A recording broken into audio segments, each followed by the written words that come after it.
Every single day, the decisions you avoid are quietly building a prison around your potential. Not the big dramatic ones, the ones you keep postponing, rationalizing, or simply refusing to face. And here's what not one tells you. It's not a lack of information that stops you. It's the weight of uncertainty, the fear of being wrong, and the invisible pressure of having to live with the consequences.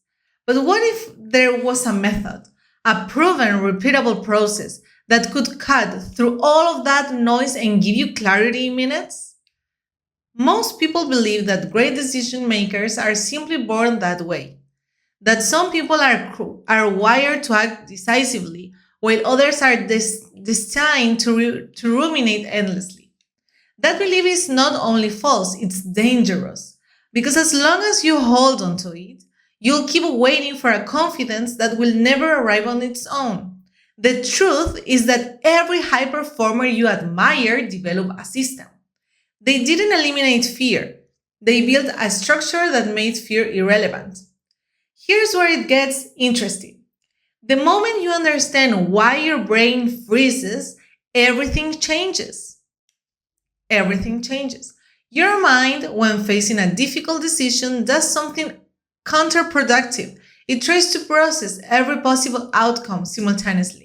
It attempts to calculate risk, predict the future, or protect you from regret, and satisfy everyone around you at the same time.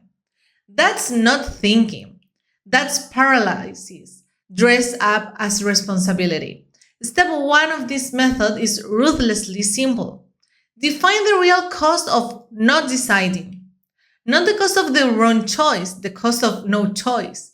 Write it down. What does staying exactly where you are cost you in 6 months? In 2 years? In a decade? When you make inaction visible, the fear of deciding suddenly feels smaller than the fear of standing still. But knowing the cost of inaction isn't enough on its own. And this is where most people stop too early.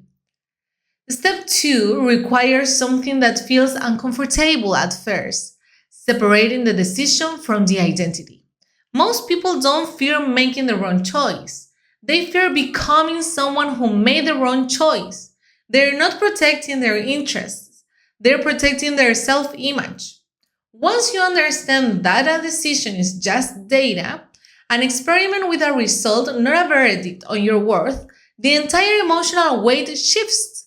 You start asking better questions. Instead of, what if I am wrong? You ask, what would I do if I knew I couldn't fail? Instead of, what will people think? You ask, what would the most clear-headed version of me choose right now? That shift in framing is not cosmetic, it's structural. It rewires the process entirely. And yet, there is a final layer that separates people who decide well from those who decide fast. And they are not the same thing. Step 3 is what binds the entire method together. Coming to decision before you feel ready. Readiness is a feeling, and feelings follow action, not the other way around. The people who wait until they feel certain before they move are the same people who look back years later and realize they were waiting for a moment that never comes. Commitment. Real commitment is what activates clarity. Once you fully decide, not tentatively, not with one foot out of the door, your mind stops generating escape routes and starts generating solutions. The mental energy you were spending on doubt gets redirected toward execution. Here's what ties all 3 steps into an unbreakable chain. Define what staying costs you, detach your worth from the outcome, and commit before you feel prepared.